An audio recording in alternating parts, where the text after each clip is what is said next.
अस्सलाम वालेकुम, नमस्कार, सत श्री अकाल एंड गुड इवनिंग। मैं हूं आरजू काज़मी और आप देख रहे हैं पॉइंट ऑफ व्यू। आज ही हमें इंडिया से सीनियर जर्नलिस्ट जयंत घोषाल साहब ने ज्वाइन किया। आई होप कि मैं उनका नाम ठीक ले रही हूं और मैं कोशिश कर रही हूं सर कि आपके नाम की प्रोनाउंसिएशन ठीक हो। नहीं नहीं, थैंक यू बिल्कुल सो ठीक मच है। सर।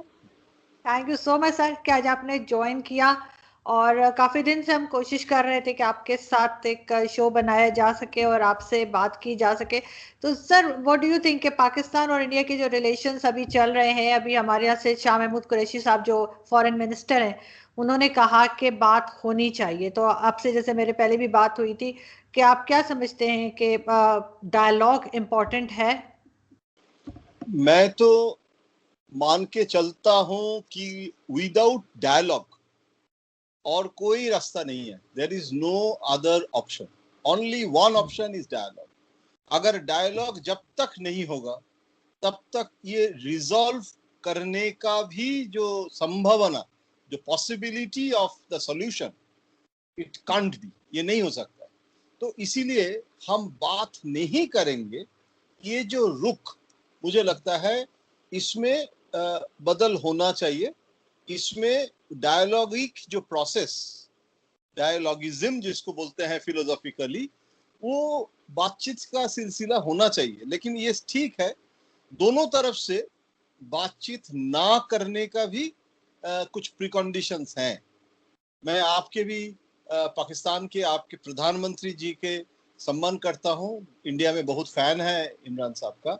लेकिन पाकिस्तान में इमरान खान साहब भी बोले हैं कि कश्मीर के जो इशू है, उस इशू को अगर इंडिया जो पुराने जो स्थिति है उसमें ले जाए तब बातचीत होगा।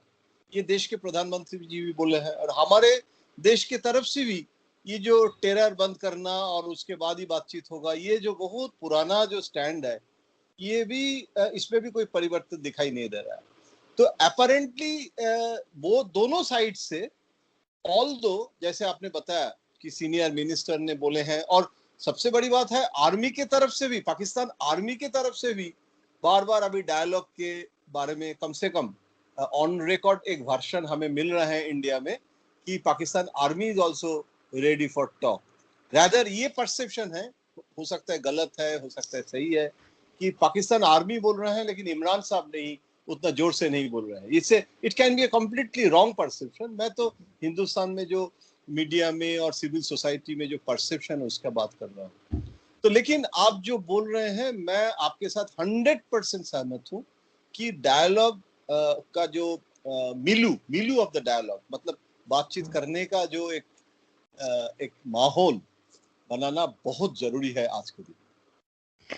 सर, आप जैसे as a senior journalist, what do you think कि पहले भी बहुत बार ये बात हुई है और बहुत पाकिस्तान की कई गवर्नमेंट्स ने कोशिश भी की कि डायलॉग पर आ जाए, बात हो जाए। कश्मीर का इशू भी जो है वो टेबल टॉक के ज़रिए जो है उन्होंने कोशिश की कि सॉल्व किया जाए, लेकिन नहीं हो पाया। तो आप क्या समझते हैं कि पाकिस्तान ने कहाँ कहाँ पर गलती की जो पाकिस्तान को नहीं करनी चाहिए थी, या अब ख्याल करना चाहिए, और कहाँ भारत से कोई गलती हुई आपके हिसाब से? देखिए, इसमें ये ऐसे एक सवाल आपने किए हैं, it's very close to my heart issue.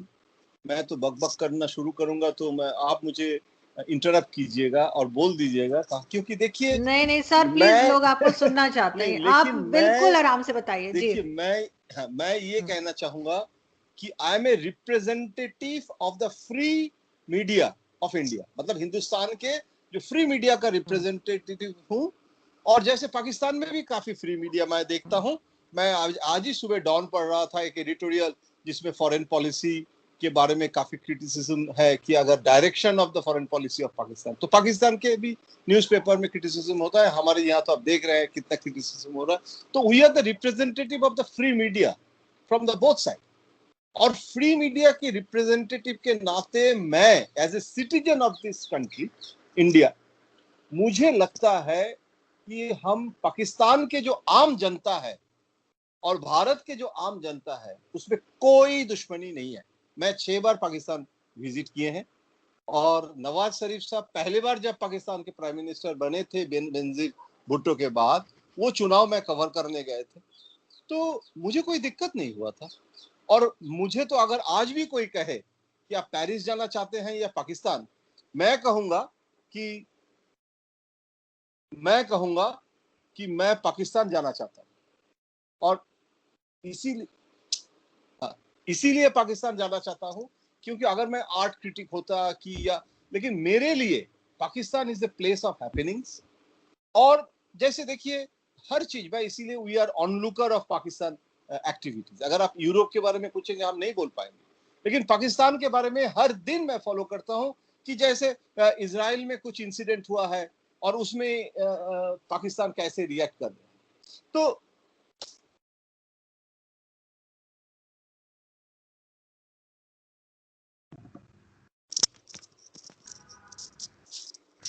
Ji sir, आप कुछ बता रहे तो थे। मैं जो कह रहे थे कि हम लोग पाकिस्तान को बारे में दिलचस्पी रखते हैं और हर दिन हम लोग ऑनलुकर है।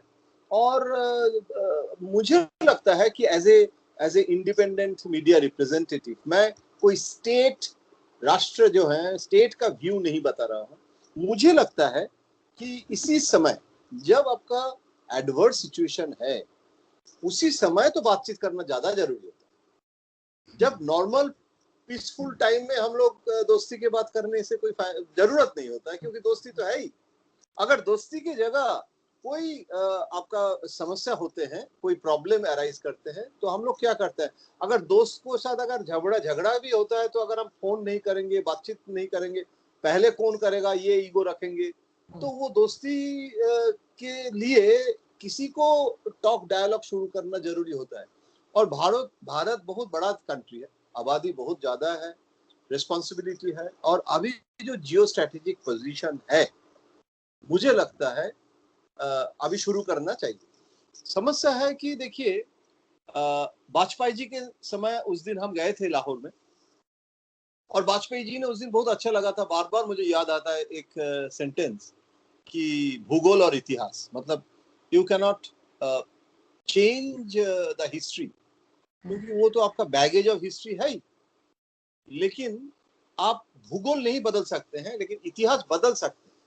तो पुराना जो बैगेज ऑफ हिस्ट्री वो तो है, वो अब जो हो गया है उसको नहीं बदल सकते हैं, लेकिन हिस्ट्री का जो future direction, you can change that. ये वाजपेयी जी ने लाहौर में गवर्नर हाउस में, मुझे आज भी याद है, बहुत अच्छा एक माहौल था और हम भी थे वहां। तो लेकिन जो दूरी है, जियोग्राफिकल डिस्टेंस, भूगोल का दूरी है, कह रहे थे कि यहाँ जाने में कितना समय लगता है, फ्लाइट में तो आधा घंटा 45 मिनट्स लगता है पाकिस्तान पहुंचने में, तो आधा घंटा का रास्ता है, लेकिन देखिए कितना साइकोलॉजिकल ब्लॉक्स है, इसीलिए दूरी हुआ है। तो अगर हम एक एफर्ट लेते हैं, तो उसमें हमारा जो इतिहास मेरा ओपिनियन है, अगर आप ज्यादा बैगेज ऑफ हिस्ट्री में जाएंगे ना, तो कभी सोल्यूशन नहीं होगा। जैसे हमारे घर में होता है, वो तुमने 5 साल पहले तुमने क्या बोला था, तुम्हारा मेरा वो ससुराल में उसने मुझे ये बताया था। अगर ऐसे आप बातचीत के कम से कम आपको ये मैच्योरिटी, ये रैशनैलिटी ले आना पड़ेगा कि ये हुआ है, हम लोग वॉर तो हो गया, बहुत वॉर हो गया, और कारगिल को भी हम लोग वॉर मानते हैं ना, तो इसीलिए अभी 4 वॉर तो हो चुका है। तो इसीलिए ये जो war is not the option.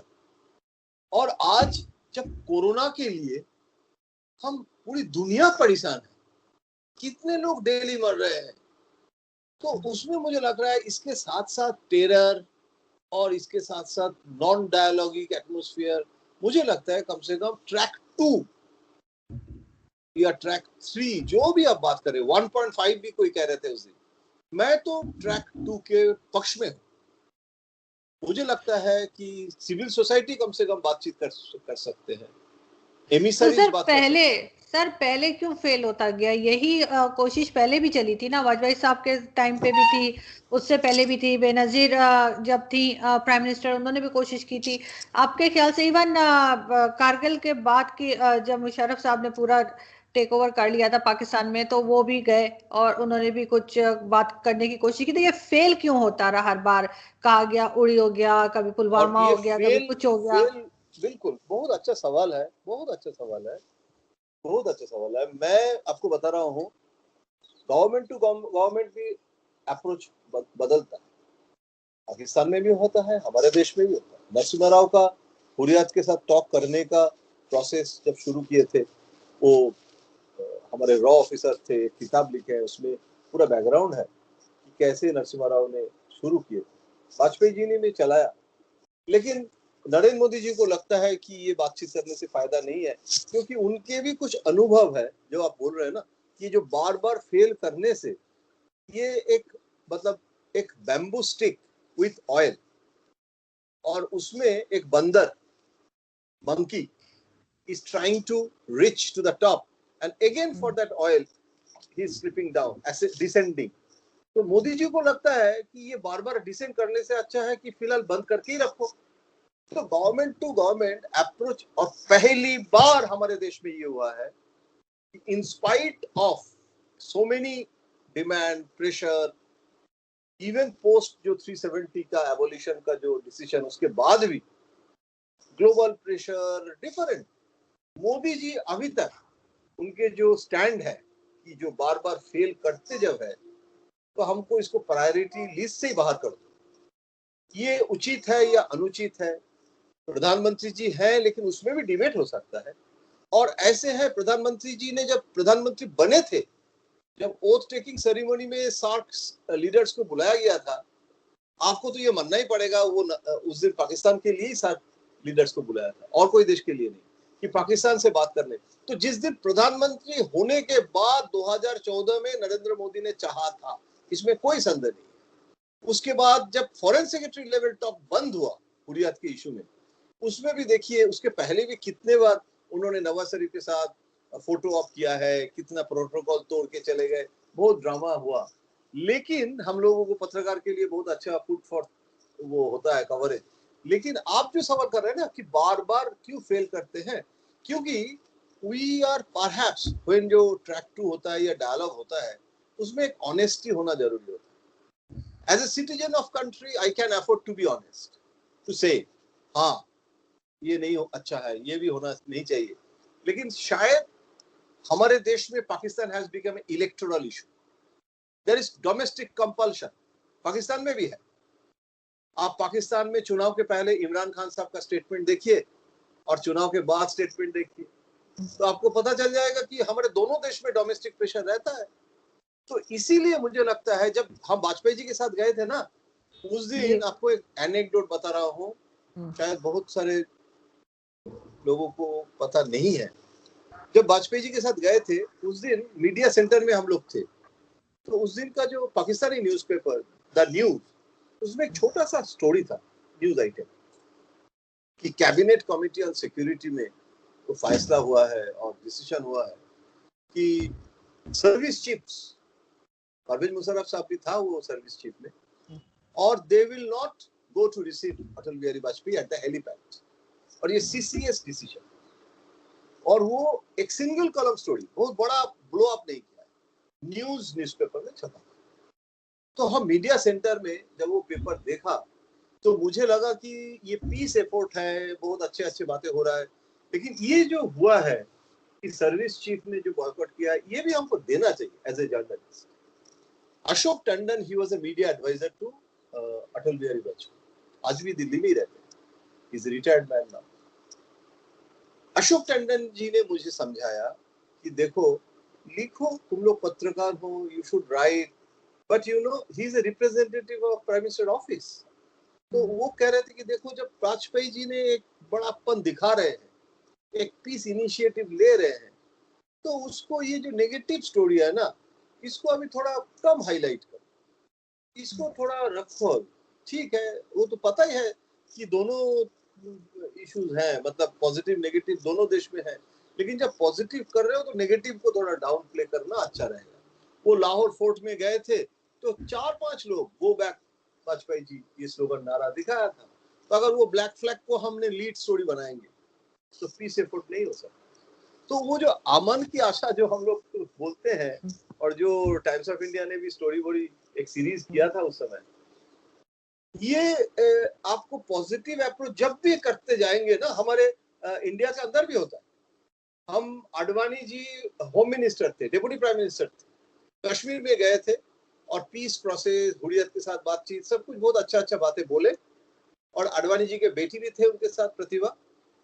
Boat में हम लोग वो डाल लेक में ट्रैवल, मतलब वो सफर किए। अच्छा, आने के समय मैंने बोला कि अच्छा हुआ आपने तो बहुत अच्छा एक मैसेज दिया और सबके साथ मिल लिए हैं, और हुर्रियत के साथ भी अगर आडवाणी जी ऐसे हार्डलाइनर, वाजपेयी जी नहीं, वो मिल रहे हैं तो अच्छी बात है। तो बोला नहीं, देखो डर इस बात की है कि जब भी हम लोग कुछ इनिशिएटिव लेते हैं दोनों देश की तरफ से, और Kashmir is the flash point, तब भी मुझे डर लगता है कि कल ही कश्मीर में कुछ इंसिडेंट ना हो जाए, क्योंकि यहाँ पीस आ रहा है, बातचीत हो रहा है, बहुत लोगों को ये पसंद नहीं है, तो कुछ ना कुछ कर सकता है ये। और ये देश के जो खुफिया एजेंसी के लोग थे, होम मिनिस्ट्री के लोग थे, ये चेतावनी दे रहे थे आडवाणी जी को। हम लोग लैंड किए दिल्ली में और कनेक्शन आया मोबाइल में, एंड ही टोल्ड मी, छोटा प्लेन था, बोला कि ऑलरेडी कश्मीर में ब्लास्ट हुआ।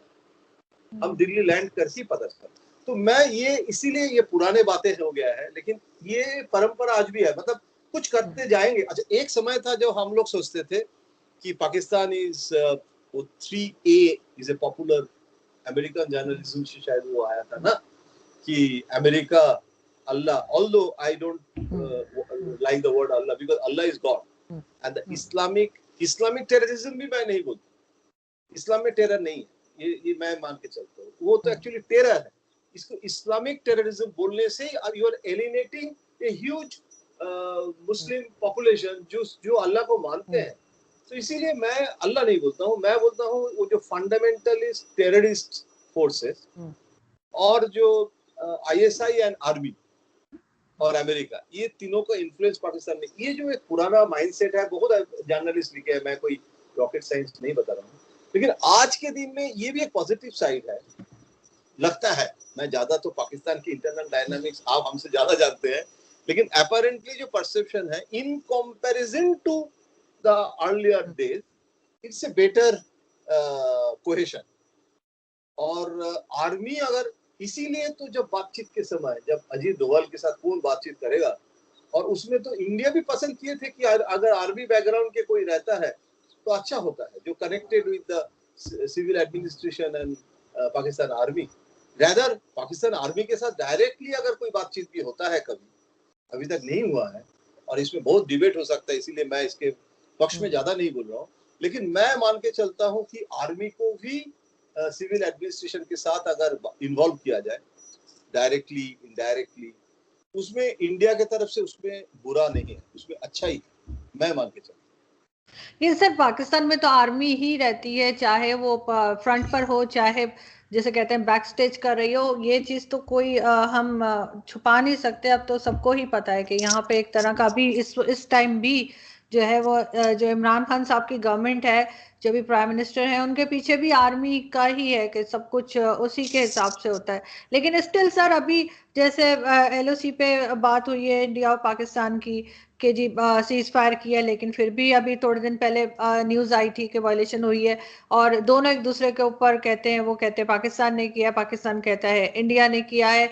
लेकिन आपको लगता है कि कोई कहीं ना कहीं कोई थर्ड पार्टी ऐसी है या थर्ड ग्रुप कोई ऐसा है जो चाहता है कि इंडिया पाकिस्तान रिलेशंस बेहतर ना हो, ताकि उनकी दुकान चलती रहे, वो जो चूरन बेच रहे हैं या वो जो कुछ भी अपना बेनिफिट उठा रहे हैं उनको नुकसान ना हो?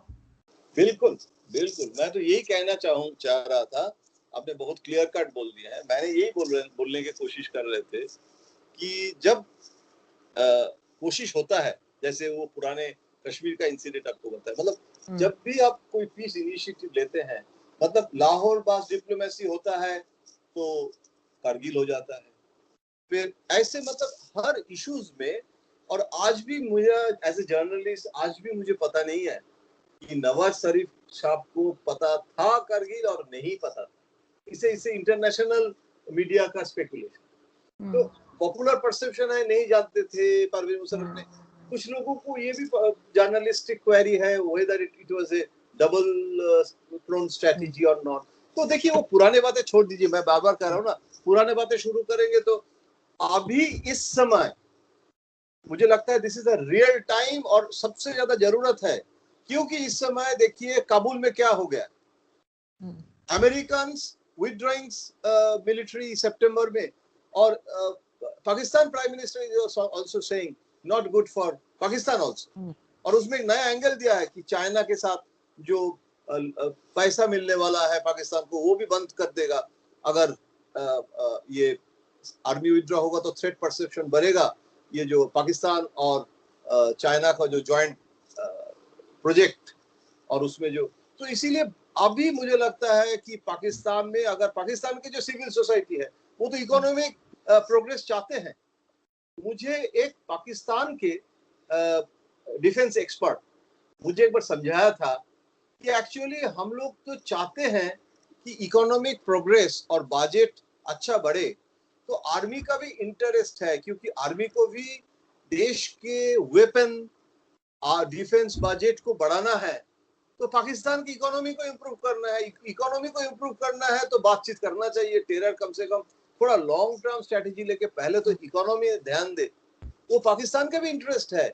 अगर ये स्कूल ऑफ थॉट है पाकिस्तान में भी, डिफरेंट स्कूल होता है, एक स्कूल ऑफ थॉट है कि अगर पहले हम लोग अपने इकोनॉमी को ठीक करें, बातचीत करें, ट्रेड करें। हम पाकिस्तान में जाके एक बार देखा था, अभी बहुत दिन नहीं गए हैं, जाके देखा था कि सुजुकी गाड़ी है, मारुति नहीं है, क्योंकि मारुति इंडिया से आएगा, आप जापान से लेके आ रहे हैं, और दैट इज कॉस्टलियर उस समय। अभी तो शायद बहुत परिवर्तन हो गया, उस समय वो that was a very popular taxi, तो उसको टैक्सी बना के सुजुकी कंपनी बेचता था। तो आप डायरेक्ट दिल्ली से आराम से आपको, तो ये जो ट्रेड कॉमर्स बहुत कुछ आगे बढ़ सकते हैं अगर हम लोग थोड़ा दोस्ती का हाथ बढ़ाते हैं।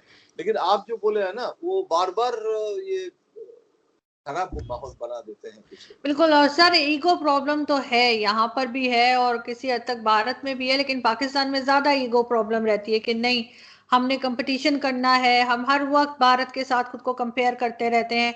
और बांग्लादेश इसी वजह से आगे चला गया हमसे कि उन्होंने कभी किसी के साथ अपने आप को कंपेयर नहीं किया, कभी किसी रेस में नहीं वो लगे, उन्होंने बस अपने ऊपर काम किया। आज उनकी इकोनॉमी हो चाहे उनकी एजुकेशन हो, हर चीज में वो लोग बहुत आगे हैं और पाकिस्तान को उससे कुछ ना कुछ सीखना जरूर चाहिए। सर लास्ट में मैं आपसे पूछना चाहूंगी, आप पाकिस्तान आए कई बार, कैसा लगा आपको पाकिस्तान, कैसा लगा यहाँ के लोग, कैसे लगे, जिन लोगों से भी आपका इंटरेक्शन हुआ, क्या आपने फील किया कि कोई तरह की नफरत है, कोई प्रॉब्लम जैसे इंडिया के साथ चलती है, तो वो क्या पब्लिक के अंदर भी आपने देखा वो चीज? देखिए, मैं आपको बता रहा हूँ, आई एम 60 years old। हम तो अभी भी इकबाल बानो का गजल सुनते हैं हमारे जनरेशन के साथ साथ, हाँ, और फरीदा खातून का सुनते हैं। लेकिन आप अगर एक बार देखिए, हम देखेंगे या वो फरीदा खातून का जो फेमस गाना है कि अभी छोड़ के मत जाओ, तो वो इंडियन सिंगर कितने वो आज भी उसको अपडेट करके गाते हैं, सिर्फ यूट्यूब में जाइए आपको पता चल जाएगा। हम तो धूप छाया देखने वाले हैं, पाकिस्तान के टेलीविजन पे एक पॉपुलर सीरियल था, बहुत पुराने बात है 1987। तो हमारा बात छोड़िए, अभी तो हम 60, लेकिन आज के दिन में जो 25-26 साल का लड़का, वो भी एंटी पाकिस्तान नहीं है। तो ये जो गलत फहमी है कि हर पाकिस्तानी एंटी इंडियन है और हर इंडियन एंटी पाकिस्तान है, ये गलत है। और इसमें पॉलिटिसाइजेशन है, डोमेस्टिक पॉलिटिक्स है। लेकिन जिस समय हॉट होता है आयरन, उसी समय हिट करना भी जरूरी होता है। मुझे लगता है अभी थोड़ा सिचुएशन, आई एम ऑप्टिमिस्ट, आज भी मैं बोल रहा हूँ आपको, मुझे लगता है कि अगर मान लीजिए कम से कम 5 साल 6 साल के लिए भी एक चर्चा होता है, उसके बाद अगर कोई प्रॉब्लम आता है तो वो रिस्पॉन्सिबिलिटी हमारे जनरेशन का होता है ना, पॉलिटिकल रेजिम का होगा, उसको आगे ले जाए, प्रॉपर सॉल्यूशन। मतलब मुझे लगता है ट्रांसपेरेंसी इज गुड। इवन जो स्टेटमेंट हुआ था जिसमें मनमोहन सिंह ने, बहुत क्रिटिसिज्म हुआ था देश में, और इतना क्रिटिसिज्म हुआ शिव शंकर मेनन ने, जो इजिप्ट में से सलमान शेख का जो स्टेटमेंट, तो उस समय भी एक ट्रांसपेरेंसी दिखाने का कोशिश किया गया था, लेकिन उसको भी देखिए कितना नेगेटिव हो गया। तो ये समस्या कहाँ होता है जानते हैं, डोमेस्टिक इश्यूज और फॉरेन पॉलिसी। पाकिस्तान को छोड़ के और कोई कंट्री का इशू हमारे देश में इतना इलेक्टोरल इशू नहीं है। और ये मुस्लिम वोट बैंक जो पॉलिटिक्स ऑफ पोलराइजेशन, लेकिन इसके साथ साथ मैं कहूंगा नरेंद्र मोदी जी के समय समस्या का समाधान ज्यादा आसान है। जब तक नरेंद्र मोदी जी हैं तब पाकिस्तान को भी सोचना चाहिए this is the right time to start the dialogue. अगर मान लीजिए जो रेजिम ज्यादा मुस्लिम वोट बैंक पॉलिटिक्स हमारे देश में करते हैं, वो मनमोहन सिंह नहीं जा पाए Pakistan. He was keen to go to Pakistan before his tenure is over. वो क्यों नहीं जा पाए? मोदी जी आसानी से नवाज शरीफ साहब के शादी में चले गए, उनकी कोई हैंगओवर नहीं है ना। लेकिन वो जो मुस्लिम वोट बैंक पॉलिटिक्स जो करते हैं उसके साथ वाजपेयी जी ने देखिए राहुल बस आराम से कर दिए। तो एक चीज सोचिए कि बीजेपी जब पावर में है तब इंडिया पाकिस्तान का समस्या ट्रांसपेरेंसी होगा, तो छुपा नहीं रहे ना। बीजेपी मैनिफेस्टो में है 370 ने किया है, मेजोरिटी है। तो अभी उसमें अगर आपको कोई दूसरे सॉवरेन कंट्री का इशू है, उसमें अगर आपका कोई प्रॉब्लम है तो आप बातचीत कीजिए।